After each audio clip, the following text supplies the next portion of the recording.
In our first story, 15 bodies have so far been retrieved from a collapsed building where worshippers had gathered Tuesday afternoon in the eastern region town of Achimbatebi. NADMO and other first responders who trooped to the scene have been there since in an operation to rescue survivors and retrieve any bodies that they will find. The first responders say they are trying every means possible to rescue survivors trapped under the rubble. Eastern Regional NADMO Director Kwame Apiakodua gave these details a while ago when he addressed the media at the scene. I don't want to go into some of these things.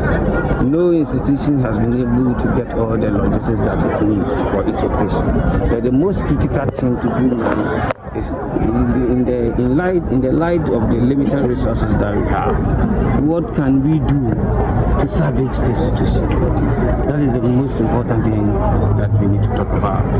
So the inadequacy of logistics and equipment, we will discuss it on another platform. But going into the future, I think as a country, we need to take critical look at some of these things. Would we see sniff dogs coming around? Yes. Now we have some of them. They were brought by the CDS and his team. And very soon we'll see them around. We believe it is going to enhance the operation as well. Going forward, I think that is the way to go. But NADMO as an institution does not have the authority and the power to demolish buildings. Ours is to do what we call the hazard mapping, and then to identify the potential hazard that is likely to migrate into disasters. So therefore we can be able to write a report on it for the assemblies. The decision to demolish or not to demolish rests on the assembly and their engineers. Yes. Exercise started from yesterday after the collapse of the building. NADMO and other stakeholders. So now we have a team of military personnel from the 64 Regiment. We have those from the Chasen Jungle Welfare. Then we have the ambulance service. We have NADMO Regional National Directorate, and then the AMA Akoso Manso District, and then the Odam Municipality. All of them are here. And then we have the Ghana Police. And we are on our rescue mission. As at yesterday, we were able to rescue 6 dead people, and then we were able to rescue 7 people who were alive. All of them were sent to the Odam Government Hospital, and as at now, 6 of them have been discharged from the hospital. Only one person, a boy of 30 years, is still at the hospital. But the reports that we are getting is that the situation is better and he is likely to be discharged very, very soon. This morning, we continue with the mission of rescuing people. And as of this morning, we were able to rescue a woman who is alive. She is sent to the government hospital again, and one dead person who is also sent to the morgue at the same hospital. Yes. So there have been a few more retrievals of bodies from the scene, and we'll be getting that latest for you. But some eyewitnesses who spoke with our sister station at Dome FM say many residents had to flee for safety when the building collapsed.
Masa, ada nak duduk biasa ni.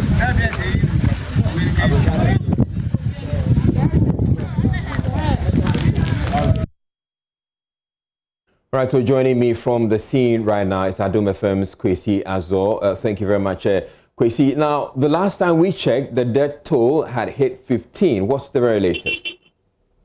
Yeah, Israel, if you can hear me, it has reached 16. After this evening, it has reached 16. So 16 bodies have been retrieved from the debris or the rubble. Come again, my brother. So you're saying 16 bodies have been retrieved from the rubble? Yes. And are the first responders still at the scene? Yeah, currently as I'm talking to you right now, the rescue team has suspended their operation this evening. They say they were going to continue it tomorrow morning. According to the DCE, Alex Inkum, he says the security operators are saying they don't think they can work this evening. So they have suspended all the activities till tomorrow morning. So currently, the rescue team, they have suspended with the police, the soldiers, and the fire service, the Ghana Armed Forces, all the teams, they have suspended their operation this evening till tomorrow morning. So the suspension is more because they do not have lights to work with? Yes, actually, the lights over there, there are not many though. I'm told yesterday ECG came there to fix 2 of the street bulbs for them to enable them rescue some of the people in the collapsed building. But as of today, I can only see 2 of the bulbs, only 2. So I don't think maybe it might have been another problem, another issue. That's why they have suspended the operation. So it might be another problem. But I'm told the security says they should stop for a while till tomorrow morning. Yes, and this evening, I think about 4 family members, they are there crying that they can't find their relatives. According to one woman, an old woman, she says she has a baby. He has a daughter and a baby. She can't find them. So she has gone to the morgue, the hospital, where those who have been retrieved are being taken care of. They are not there. So she rushed there to find out whether they are there. And fortunately, the authorities of the church says they can't find her daughter. So she said maybe she might have been in the collapsed building. So she informed the security personnel crying over there this evening that they should bring her daughter and the little baby out. Otherwise, she wouldn't go. So basically, maybe tomorrow, the security and the rescue team will continue with the operations to retrieve or to get those who have been trapped under the collapsed building. Now, Kwesi, do you get the impression by interacting with the first responders whether they're still looking or hopeful of finding any more survivors, or they just, at this point, just looking for bodies? Israel, I'm told that now they can't find anybody who has life. According to the security personnel, they say now they can't find anybody who is alive. This evening, around 6 o'clock, they got another man who is an old man, right? And he's dead. In fact, the way the body. All right, you don't have to describe. You don't have to describe that. Spare us that. Now, I would also want to understand, for a lot of people who are just coming to this story, can you describe to us exactly what happened? Because we've heard snippets. We're told that it's a church, and we're also told that it's an uncompleted structure. Can you tell us exactly what this place is? Yes, it's uncompleted structure. After the building collapsed, you can find that there's underground. In fact, it's very, very tall. This underground is where those who are coming for treatment, like if you go to this prayer camps, there's a lot of people who will be coming for that they are sick. They will be coming for prayers and all that. This is where those people are kept. So this afternoon, for instance, they break one of those places, and you could see their bags, their personal belongings, their saucepans, and their cooking utensils, and a whole lot being packed over there. And I saw a certain woman over there. She was dead, and they brought her out. And they are there. In fact, the whole building was uncompleted, and according to reports, it has been there for 28 years. Every year, the man with the help of his own church members, do something or continue with it. So, I mean, that there's down the first floor, second, third, fourth, and you can see that he's continuing with it with bricks. He has laid about 2 bricks, which shows that, I mean, he can still continue with the building. And what we've also found was bamboo trees in the building. This means that there's not enough iron rocks in the building, but you can find a lot of bamboo trees in the building too. So from what you're explaining, this is a church, and we apparently have a photo of the building on the screens right now. So this is a structure that this person was building as a church, but has been at it for what, 28 years? Yeah. And yet they were still worshiping in it. And from what you're explaining, it's not just an ordinary church, but it's a church where you can be camped. Yes.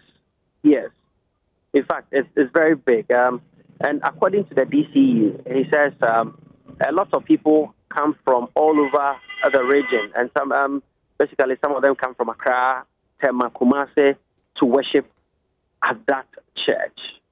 It probably then means that this building may have a lot more people than we're being told.